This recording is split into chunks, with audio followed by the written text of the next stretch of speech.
Saya mau kasih satu rahasia ya. Boleh jadi ijazah tapi di antara kita aja ya.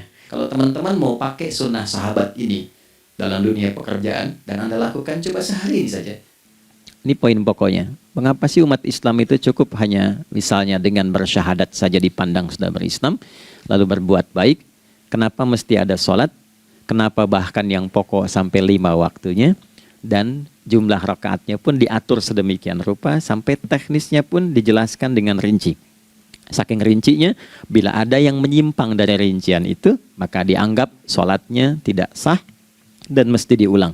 Shallu kama ra'aitumuni usolli, sholatlah kalian seperti kalian persis melihat aku menunaikan sholat. Dan dalam sholat inilah kemudian ada sanad yang tersambung secara ketat sampai-sampai dalam hadis Muslim nomor hadis 397. Demikian di Al-Bukhari juga diabadikan di nomor hadis 757 oleh sahabat Abu Hurairah. Sanadnya tersambung kepada Khalad bin Rafi Az-Zuraiqi, seorang yang sholat di samping Nabi tapi bermasalah sholatnya. Lalu Nabi meminta beliau untuk mengulangi sholatnya. Sampai 3 kali peristiwa itu, hingga beliau berkata, Ya Rasulullah, au kama qala, alimni ma uhsinu ghairah. Ya Rasulullah, tolong ajarkan kepada aku, karena aku tak punya pengetahuan lebih dibandingkan dari apa yang telah aku kerjakan. Nah, dari dasar ini, melahirkan satu pertanyaan kritis, ya, dan juga perlu argumentasi yang kuat secara syariah, mengapa kita menunaikan ibadah sholat. Sholat satu-satunya amalan di dalam Islam yang mencakup 4 bagian pokok dalam beragama.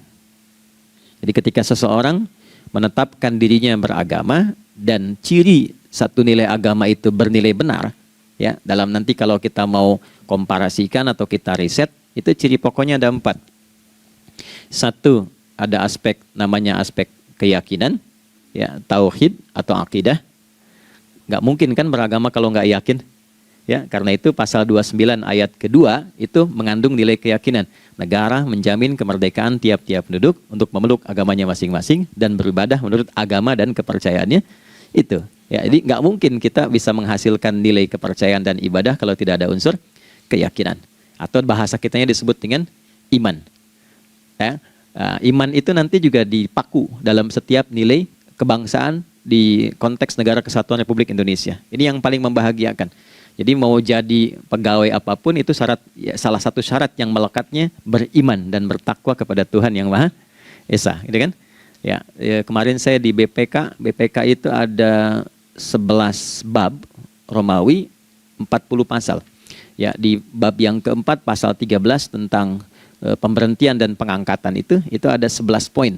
A sampai K. Di poin B yang keduanya, syarat menjadi bagian dari anggota BPK itu beriman dan bertakwa kepada Tuhan Yang Maha Esa. Baik, di Undang-Undang Pendidikan, Sisdiknas nomor 20 tahun 2003, itu kalau kita baca dari poin menimbang, ada 4, di poin B-nya saja sudah ada iman. Ya, Undang-Undang Dasar 1945 mengamanatkan pemerintah mengusahakan satu sistem pendidikan, ya, nasional yang meningkatkan keimanan dan ketakwaan pada Tuhan Yang Maha Esa serta akhlak mulia, baru mencerdaskan kehidupan bangsa. Ya, secara singkat, 1, agama dianggap benar kalau ada doktrin keimanan, ada akidah, ada tauhidnya. Yang kedua, ada ibadahnya. Ya, sebagai pembuktian kita beriman, buktinya apa? Ya kan? Saya beriman kepada Tuhan, kita tetapkan, misalnya Allah. Apa pembuktian keberimanan kita kepada Allah? Ya, kan pembuktiannya itu mesti diwujudkan dalam bentuk sikap. Sikap itulah yang disebut dengan ibadah. Nah, konsepsi ini ada di Quran surah ke-20 Thaha di ayat ke-14. Innani anallahu la ilaha illa ana fa'budini. Ya, sungguh aku tegaskan bahwa akulah Allah, satu-satunya Tuhan yang layak dipertuhankan dan disembah. Ketika Anda mempertuhankan aku, fa'budni, maka buktikan kebertuhananmu kepadaku dengan menyembahku. Karena itu namanya Allah punya 2 arti. Satu yang dipertuhankan, kan? Ilahun wahid. Yang kedua yang disembah. Ya, jadi yang dipertuhankan dan disembah. Oke. 3. Yang ketiga harus punya unsur praktikal atau implementatif dalam interaksi kehidupan. Ya, jadi bukan cuma nyembah Tuhan, bimbingan kehidupannya apa? Implementasi dari ibadah itu. Ya, ciri umat beragama itu kan bukan hanya sekedar saya yakin, beriman, saya ibadah. Terus bukti ibadah itu dibawa dalam berinteraksi hariannya seperti apa wujudnya. Ya, makanya ketika dulu orang itu jujur, orang itu bangga dengan kejujurannya bukan sebagai orang jujur, tapi sebagai muslim. Jadi ketika ditanya, kenapa Anda jujur? Karena saya muslim. Ketika ada seorang penggembala di Sahara yang sangat gersang, diuji oleh Umar bin Khattab, ingin diambil kambingnya, kan kisahnya viral kan? Baik ya? Oh, tapi ini bukan punya saya. Bilang aja pada tuan Anda, kalau kambingnya hilang satu dimakan serigala. Lantas di mana Allah? Jawaban itu yang menggetarkan kepada jiwa. Jadi kebenaran yang diungkap dengan sikap kejujuran itu implementasi nilai beragama. Nah, jadi praktek ibadah ada di muamalah. Oke, satu akidah. Akidah dibuktikan lewat ibadah, ibadah diimplementasikan dalam muamalah. Itulah sebabnya nanti seluruh bagian tubuh kita ketika digunakan untuk bersifat dan bersikap, itu ada tuntunan iman di dalamnya. Oke? Misal, saya tanya begini ya, ini mukaddimah ya, kita belum mulai nih. Saya tanya gini, apa fungsi mata? Tuh kan, sudah keliru kan? Nah, kalau hanya melihat, hewan juga melihat. Ya, coba kambing melihat, ya kan? Elang melihat. Lalu apa bedanya fungsi mata kita dengan mata hewan? Ternyata ketika kita meriset ayat-ayat Al-Quran terkait dengan fungsi tubuh kita, itu rata-rata dibuka dengan iman dulu. Quran surah 24, surah Cahaya, ayat 30 untuk laki-laki, 31 untuk perempuan. Qul lil mu'minin. Ya Muhammad katakan, viralkan pada pria-pria yang menyatakan dirinya telah beriman. Yaghuddu min absarihim, gunakan pandangannya itu yang dibimbing oleh imannya untuk melihat yang baik saja menurut standar imannya. Jadi kalau menurut imannya tak baik, nggak boleh dilihat. Karena itu ketika Anda sudah mengatakan asyhadu an la ilaha illallah, asyhadu anna Muhammad Rasulullah, kalimat itu dari lisan turun ke hati, itu jadi cahaya ke bagian tubuh kita. Makanya ketika Anda melihat, itu ada cara pandang tertentu yang dibimbing iman, standarnya beda dengan tanpa iman. Kalau nggak ada iman, semua mungkin terlihat. Tapi ketika ada iman, hati kecil Anda akan bicara, ini nggak baik. Palingkan. Nah, memalingkan dari yang tak baik menurut iman, itu namanya ghaddul basar. Oke? Perempuan juga begitu, setara. Wa kullil mu'minati yaghdudna min absarihinna. Dan katakan pada setiap perempuan yang menyatakan dia beriman, maka gunakan pandangan itu dengan bimbingan imannya. Ketika tak baik menurut imannya, palingkan. Ya, Anda lihat kajian di YouTube, terus ada iklan kan? Nah, terus menurut standar iman nggak bagus, itu otomatis akan nggak suka itu. Ya, pasti dipalingkan. Ya. Anda kalau naik pesawat tuh ya, tugas keluar tuh, pertagas tugas keluar. Kalau pramugari lagi demo tuh yang dilihat pramugarinya apa demonya tuh. Nah, iman itu akan bekerja di situ tuh. Ya, palingkan tuh. Nah, sama dari mata turun ke, jangan langsung ke hati aja, ke lisan dulu kan. Ya, ke mulut kan. Itu mulut tuh ketika digunakan fungsinya, imannya disebut dulu. Ya, Quran surah 49 ayat 11 misalnya. Ya ayyuhalladzina amanu, imannya dulu. La yaskhar qaumin qaum. Ayat 12-nya la yaghtab ba'dukum ba'dha. Hai orang-orang yang telah menyatakan beriman. Kalau pakai alladzina disebutkan 1080 kali dalam Al-Quran, itu kalimatnya diksinya singkat, padat, mencakup semua tanpa sekat. Oke, jadi kalau laki-laki, perempuan, tua, muda, besar, kecil, beda strata, duniawi, itu semua tercakup di dalamnya. Hei semua yang telah menyatakan beriman, gunakan imanmu untuk membimbing lisanmu bertutur. Kalau masih merasa punya iman, jangan gunakan lisan untuk mencela, merendahkan orang. Untuk bergibah, membuat hoax. Didetilkan oleh Nabi, kalimatnya jelas. Man kana yu'minu billahi wal yaumil akhir, falyakul khaira aw liyasmut. Siapapun. Nah, dari alladzina ketika dirinci pakai man. Ya, man itu bentuk tunggal, ya, personal, tapi maknanya general. Jadi kalau Anda, saya, kita baca ayat atau hadis ada man, posisikan Nabi sedang bicara ke kita. Ya, hei Adi Hidayat, posisikan Nabi bilang gitu tuh. Kalau engkau merasa beriman sama Allah dan yakin dihisab di hari kiamat, jaga lisanmu. Katakan yang baik dengan bimbingan imanmu, tak mampu engkau diam. Jadi cukuplah suami istri itu menggunakan satu hadis ini, pasti sakinah itu muncul dalam kehidupan rumah tangganya. Ya, itulah sebabnya kenapa sakinah didahulukan dibanding mawaddah. Hati-hati ya, Mbak, walaupun namanya sakinah, nggak ada ini nggak akan datang tuh ketenangan tuh. Ya, ada yang tahu nggak rahasianya? Kenapa sakinah duluan dibanding mawaddah? Ya, 5 juta. Ya, waktu habis karena padat sekali. Maddah jamaknya mawaddah, rasa kasih yang tumbuh dari pemberian materi. Jadi kalau rumah tangga itu ingin cenderung pada kebahagiaan, boleh berbagi dengan materi.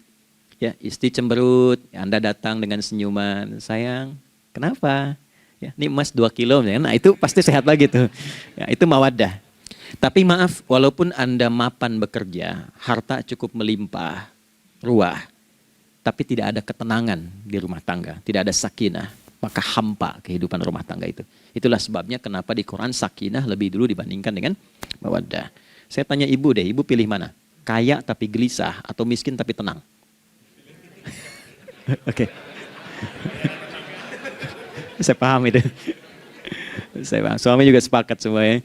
Ya, artinya apa? Kita nggak bisa menghilangkan unsur ketenangan. Oke, itu hanya pembuktian argumentatif ya, supaya kajiannya lebih kepada argumen.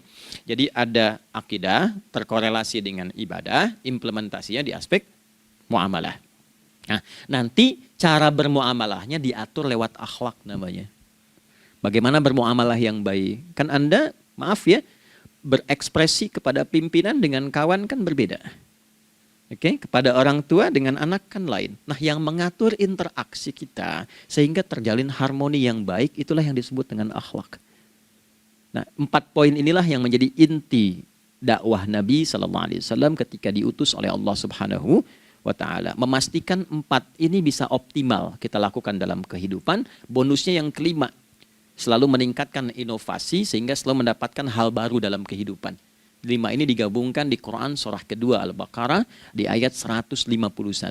Kama arsalna fikum rasulam minkum yatslu alaikum ayatina. 1, oke, wa yuzakkikum. 2, akhlak. Wa yuallimukumul kitaba. 3, wal hikmah. 4, 5, wa yuallimukum ma lam takunu ta'lamun.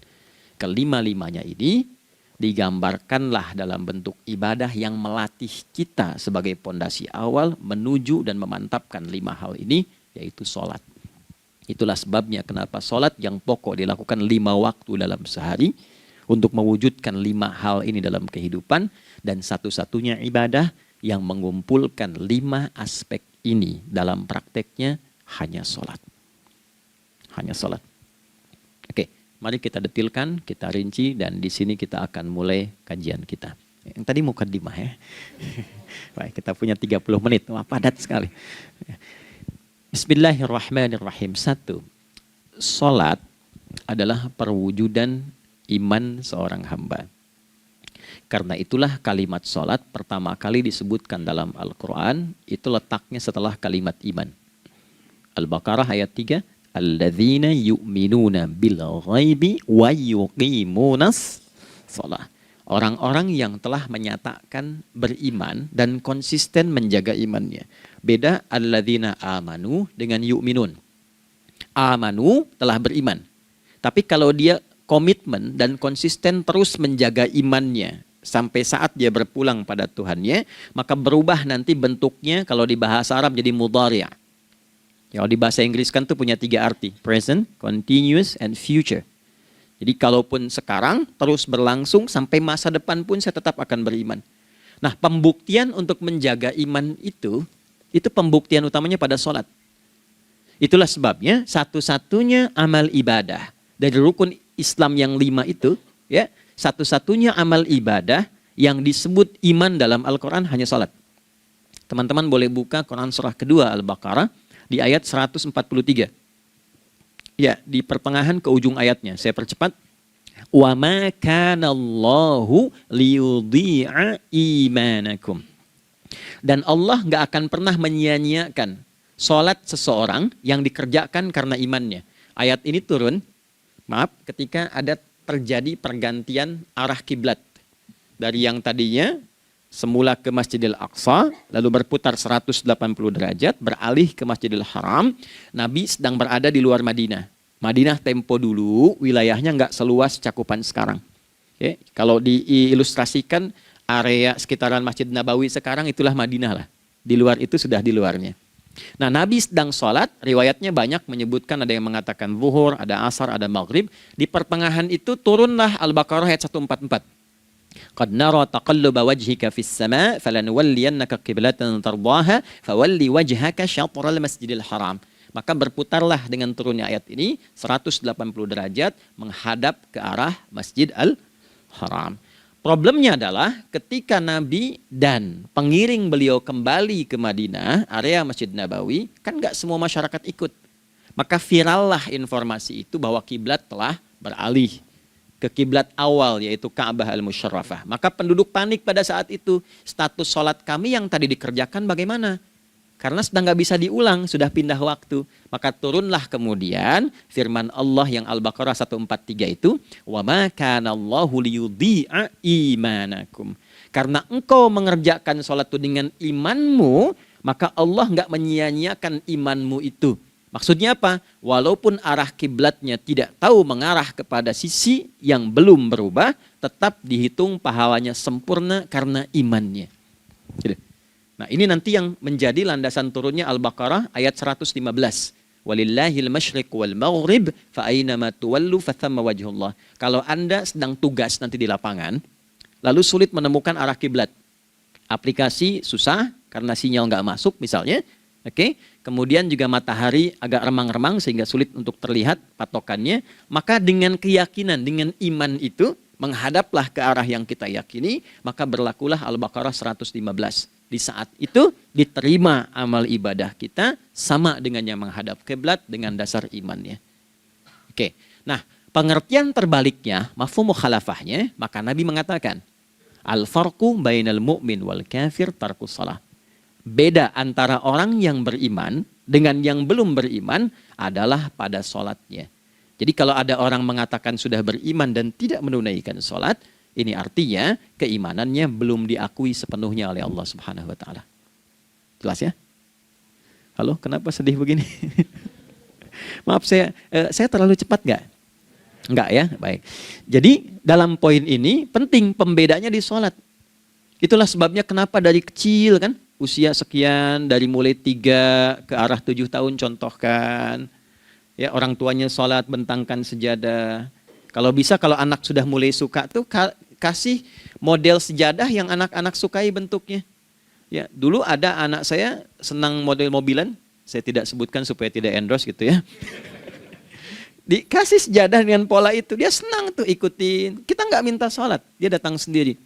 Ya, nanti setelah mulai 7 tahun kan baru diajarkan dengan baik, diajak ke masjid kalau yang laki-laki. Demikian seterusnya. Ya, mengapa dari awal dituntun seperti itu? Untuk memberikan sebuah penguat bahwa penjagaan iman dimulai dari sejak dini. Ya, tapi di Indonesia saya perhatikan kelasnya sudah advance. Ya, TK sudah manasik gitu. Okay. Itu satu ya. Karena nanti kalau Nabi bilang begitu artinya akan terjadi orang mengatakan beriman tapi tidak sholat. Ya, makanya keras dari awal Nabi katakan bahwa pembeda antara orang yang beriman dengan yang baru klaim beriman itu pada sholatnya. Ya, pada sholatnya. Mengerjakan sholat maka sah status imannya, tidak menunaikan sholat maka bermasalah imannya. Itu poin yang pertama. Yang kedua teman-teman sekalian, ibadah. Kita lanjut ya. Sholat adalah bagian pokok terpenting dari ibadah. Nah, di sini kita akan mulai membuka sedikit rahasia terkait dengan aspek ibadah ini.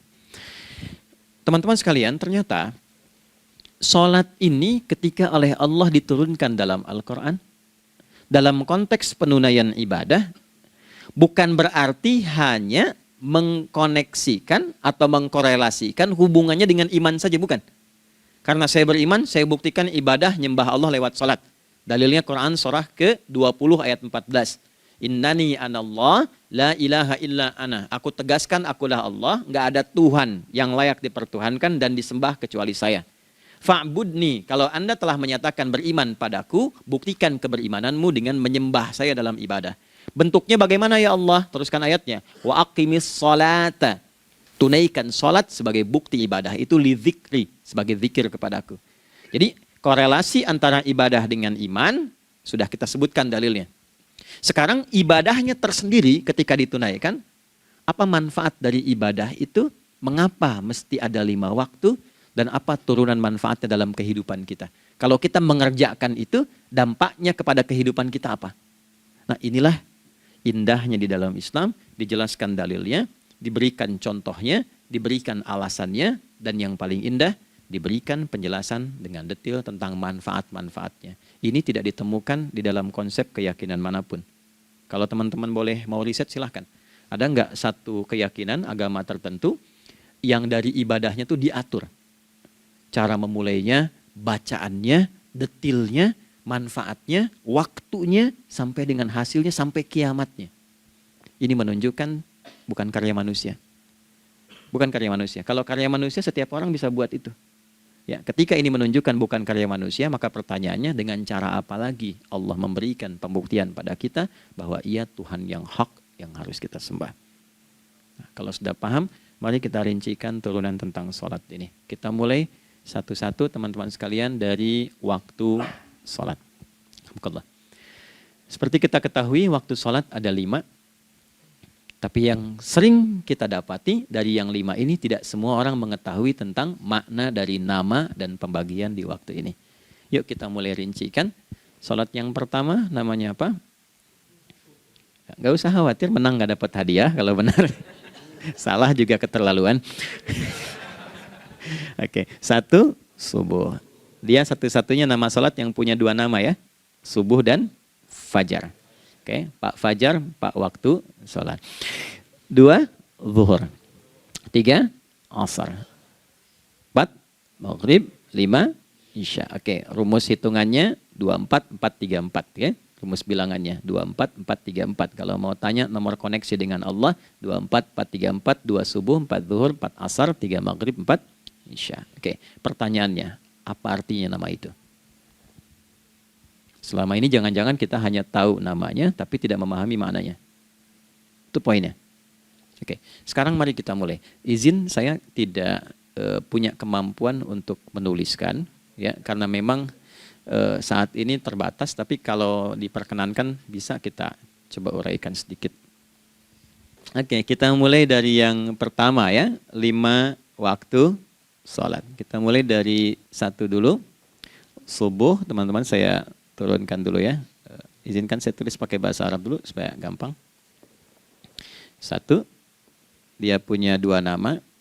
Ini angka Arab ya. Kalau yang gini angka Hindi. Anda yang di admin di komputer pasti tahu. Ada Fajr. Kata subuh ditemukan di Al-Quran surah ke-81 At-Takwir ayat 18. Kalau keliru tolong diingatkan. Was-subhi idza tanaffas. Quran surah 81 ayat 18. Ya. Nggak usah di ilmu utak-atik ya. Oh ini kenapa 81 kalau dibalik 18? Itu cocok logi. Ya, abaikan aja itu. Ya. Fajar agak banyak di Quran terkait dengan nama sholatnya ada di Quran surah ke-17 di ayat 78. Aqimis salata liduluki syamsi ila ghasaqil laili wa Qur'anal fajr. Inna Qur'anal fajri kana masyhuda. Yuk kita mulai ke maknanya dulu. Ingat rumusnya ya. Rumusnya ini selalu begini rumusnya. Aqidah selalu punya korelasi dengan ibadah. Ibadah selalu punya korelasi dengan muamalah, interaksi harian kita. Muamalah hiasannya adalah akhlak. Nah, barulah kemudian di sini muncul inovasi dalam kehidupan, hal yang baru. Hidup ya, yang mengacu pada 2 kebahagiaan yaitu dunia dan akhirat. Ya, konsepsi ini nanti ditemukan di Quran surah ke-2 Al-Baqarah ayat 201 dan menjadi doa paling favorit umat Islam Indonesia saat ini. Rabbana atina fid dunya fil akhirati. Oke, ya cukup. Subuh. Ini rumus dasarnya. Dari akidah kita beriman, pembuktian imannya lewat ibadah sholat. Apa hubungan sholat dengan aktivitas harian kita? Subuh asalnya terkolerasi dengan kata asbah. Oke? Asbah itu asalnya sesuatu yang sudah siap dengan rencana yang matang. Baik, orang Arab tuh kalau bertanya begini, kaifa asbahta ya akhi? Kaifa asbahti ya ukhti? Bagaimana kabarmu di pagi ini? Itu bukan hanya nanya kabar kesehatan. Beda dengan kaifa haluk, beda. Ya, itu bertanya, bagaimana kabarmu hari ini, aktivitasmu bagaimana? Lancar, sudah siap, planning bagus, dan sebagainya. Ya, itulah sebabnya ketika Allah bersumpah dengan awal waktu, penandanya adalah planning kegiatan. Ya, was-subhi, dan aku bersumpah demi waktu subuh, awal mula untuk berkegiatan, idza tanafas, apabila sudah mulai bergerak, bersamaan dengan nafas yang keluar itu, maka sudah jelas rencana yang dibuat. Ya, jangankan kita, semua alam itu, semesta itu seluruhnya bukan hanya bertasbih, tapi beraktivitas dalam tasbihnya. Di waktu subuh, matahari sudah mulai bersinar kan? Ya, dan sinarnya mengambil manfaat loh, mengandung nilai manfaat, memecah keheningan malam dan menghilangkan kegelapannya. Gelap mulai hilang, datang kemudian sinar yang memberikan kita bimbingan untuk beraktivitas. Tumbuhan dimulai waktu itu sudah mengeluarkan oksigen, menyerap karbon dioksida. Saya waktu di Utrecht, di Delft di Belanda, ya, saya coba ingin membuktikan. Kan adzan nggak terdengar keluar ya. Jadi sebelum waktu subuh itu saya keluar, kebetulan flatnya waktu itu dekat area hutan yang agak rimbun, enak gitu, udaranya bagus. Itu sebelum subuh terasa karbon dioksida. Walaupun cuma beda hampir 1 menit. Tapi begitu masuk waktu subuh, keluar kesegaran yang luar biasa. Oksigen yang keluar. Ya, ini kan nggak mungkin kalau kuasa Allah tuh nggak mungkin terjadi seperti ini kalau bukan kuasa Allah Subhanahu wa taala. Tapi poinnya adalah yang bicara begini Quran. Nah, sekarang yang ingin saya katakan adalah alam semesta dalam konteks seperti matahari, kemudian tumbuhan, binatang, ayam bahkan mulai berkokok, punya planning yang teratur. Masa kita makhluk yang dihisab tuh nggak teratur? Nggak punya perencanaan? Maka subuh itu mengajarkan kepada kita, jangan sampai ada orang Islam yang punya keimanan, lalu menunaikan sholat, diajarkanlah oleh Allah, setiap masuk subuh itu harus punya agenda yang jelas. Planning yang terukur. Jangan terjadi mengaku muslim, beriman, tapi nggak jelas perencanaan hidupnya. Jam 7 mau di mana? Jam 8 kerjakan apa? Anda dari sini ketemu 7 ke 4, atau setengah 8 ke setengah 5, 8 jam kerja. Oke, berangkat jam berapa? Petakan di jalan macetnya di sebelah mana? Ukur sampai kantor tiba jam berapa? Apa yang mau dikerjakan di kantor? Itulah Islam, itulah subuh. Sehingga tidak ada satupun orang Islam di era Nabi mengajarkan beraktivitas kecuali terukur dan teratur. Bahkan Nabi memulai itu evaluasinya di malam hari. Sehingga turun di antara surah Al-Insyirah itu ada ayat yang tegas mengatakan di ujungnya, فَإِذَا فَرَغْتَ فَانْصَبْ. Evaluasi yang telah berlalu di malam hari. Evaluasinya menyeluruh sampai ke zikirnya. Dicatat nih. Ya, aku hari ini secara spiritual itu, mohon maaf, sholat jamaahnya berapa waktu tuh? Dari 5. Oke? Misalnya dari 5 itu cuma 4, berarti koreksi ada yang kurang.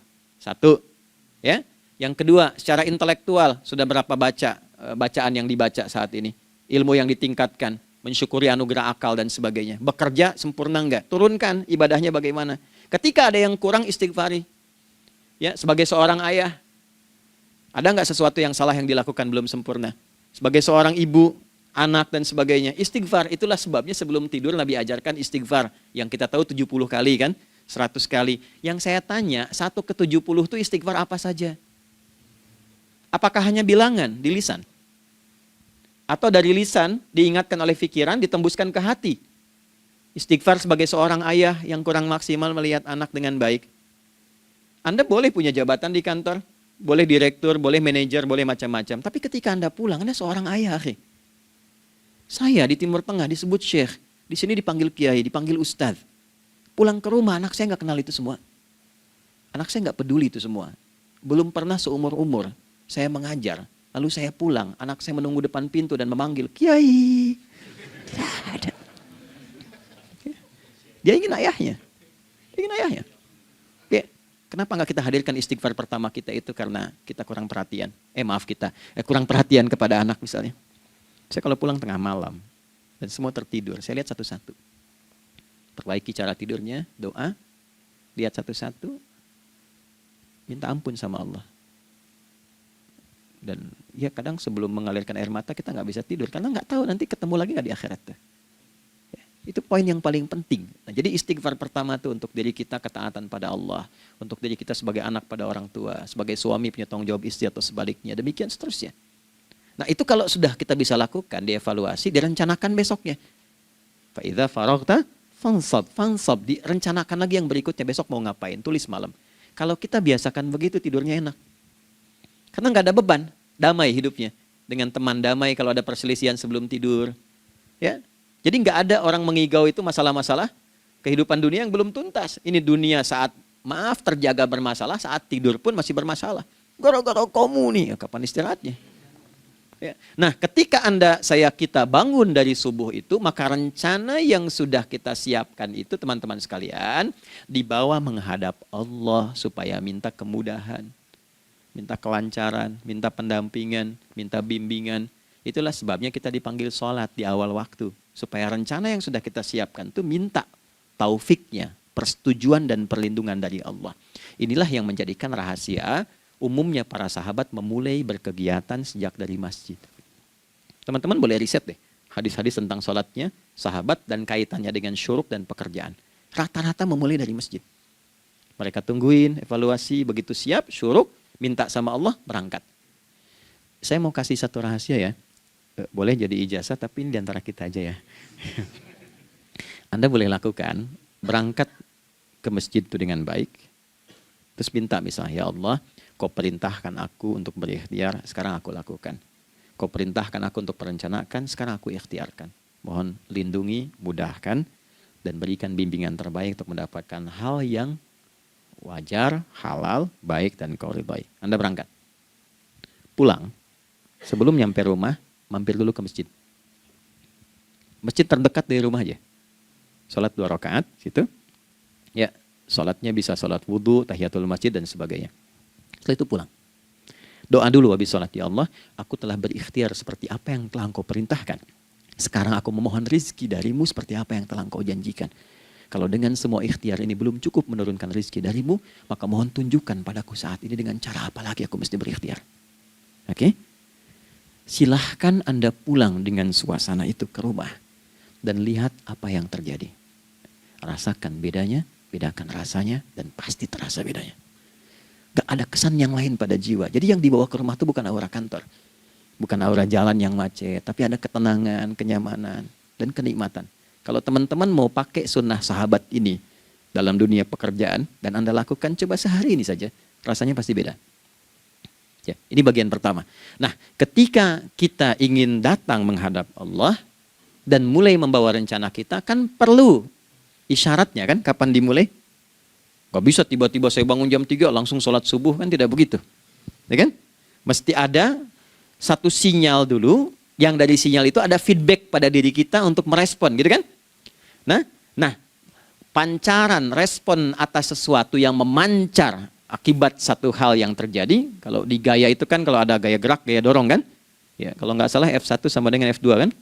Nah, gaya gerak sama dengan gaya dorong. Geraknya dikit, bunyinya kecil kan? Kencang bunyinya, kencang. Terus ada F berbanding lurus dengan P, hukum Pascalnya. Gaya berbanding lurus dengan tekanan, kan? Semakin banyak gaya, semakin tertekan.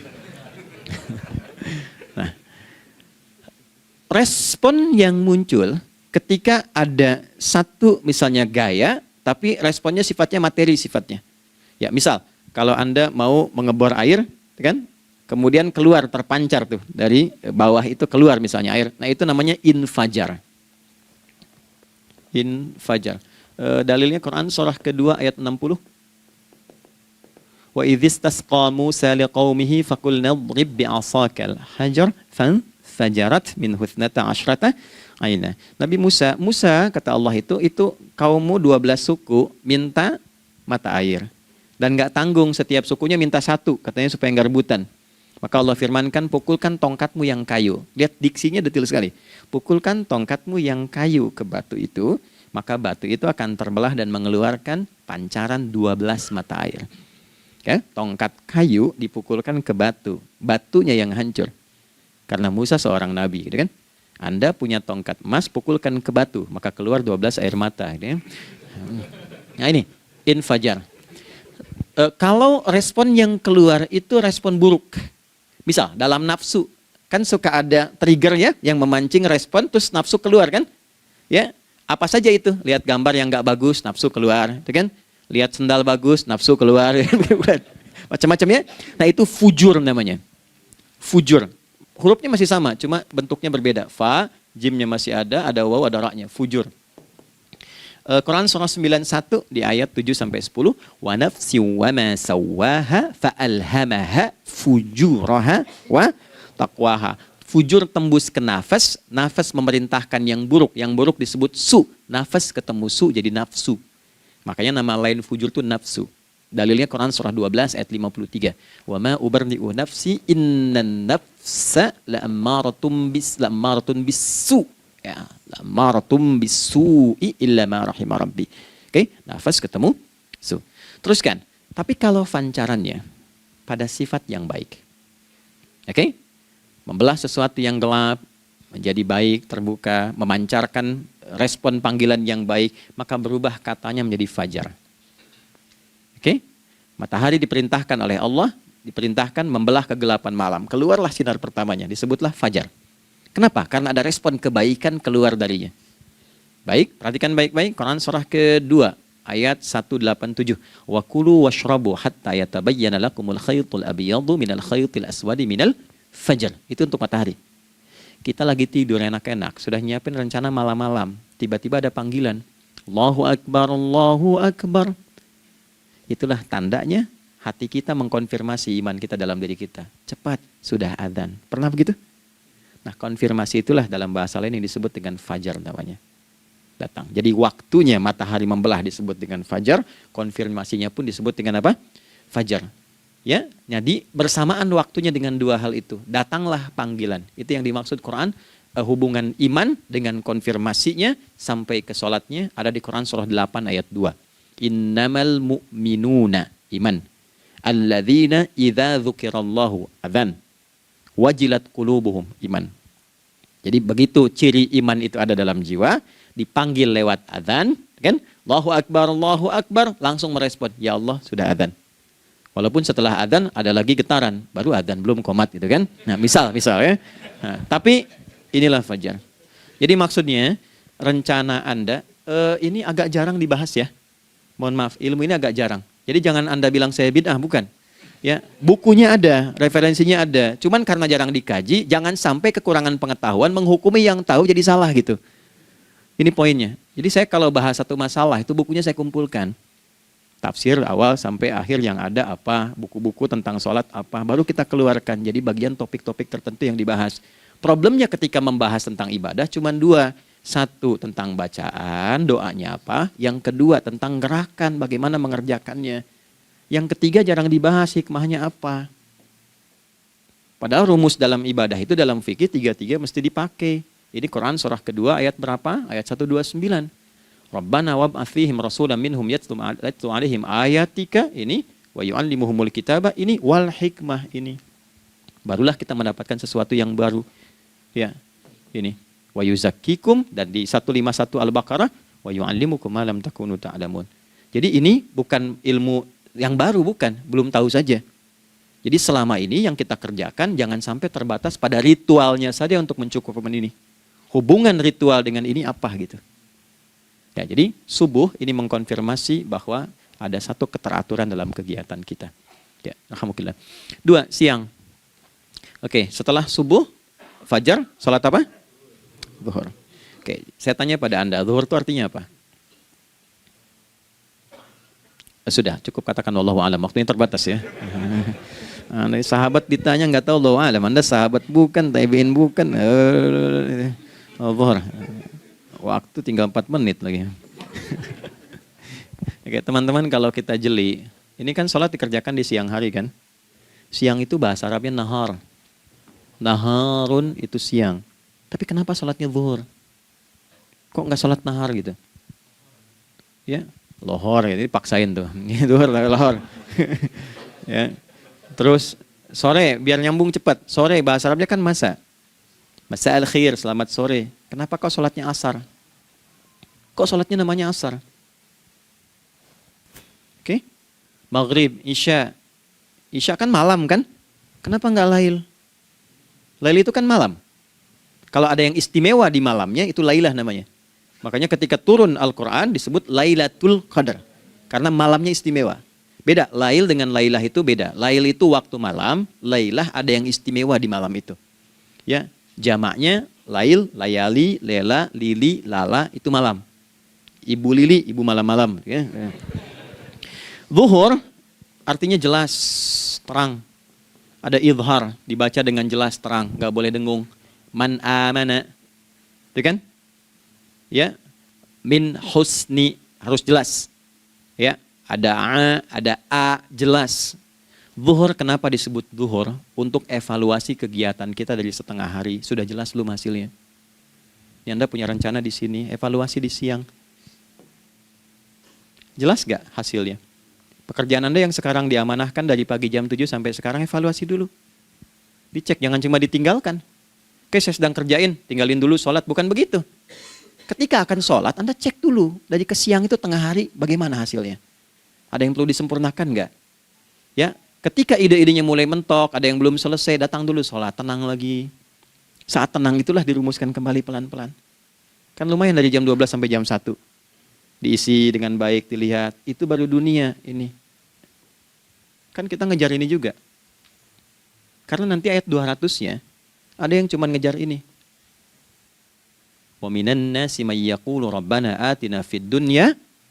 Bukan, kalau nggak hafal diam aja. Wa minan nasi may yaqulu rabbana atina fid dunya wa ma lahu fil akhirati min khalaq.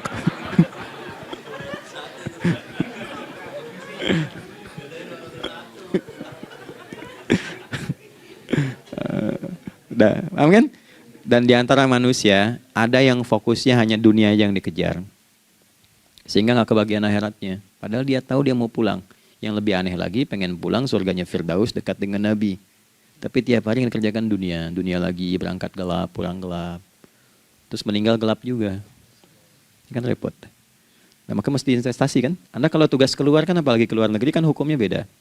Bekalnya pun tidak sama. Anda tugas ke Amerika, mata uangnya sudah beda. Hukumnya sudah beda. Terus pengen pindah ke alam barzah, pengen hukumnya sama dengan dunia, mustahil. Ya, makanya dimensinya beda, keadaannya tidak sama. Baju yang dipakai kan beda. Barang-barangnya nggak sama. Makanya disebut telah meninggal dunia, meninggalkan semua yang melekat pada dunia. Pindah ke alam lain, persiapan menuju titik akhir yang tidak ada ujungnya lagi. Nggak ada pembuka lagi. Jadi sudah ujung begini, nggak ada ruang lagi yang lain. Itu akhirat namanya. Makanya di sini cuma 2 pilihannya. Kalau nggak ke surga, nah itu. Ya. Apa investasi yang ada di sini? Maka siang itu dicek dulu.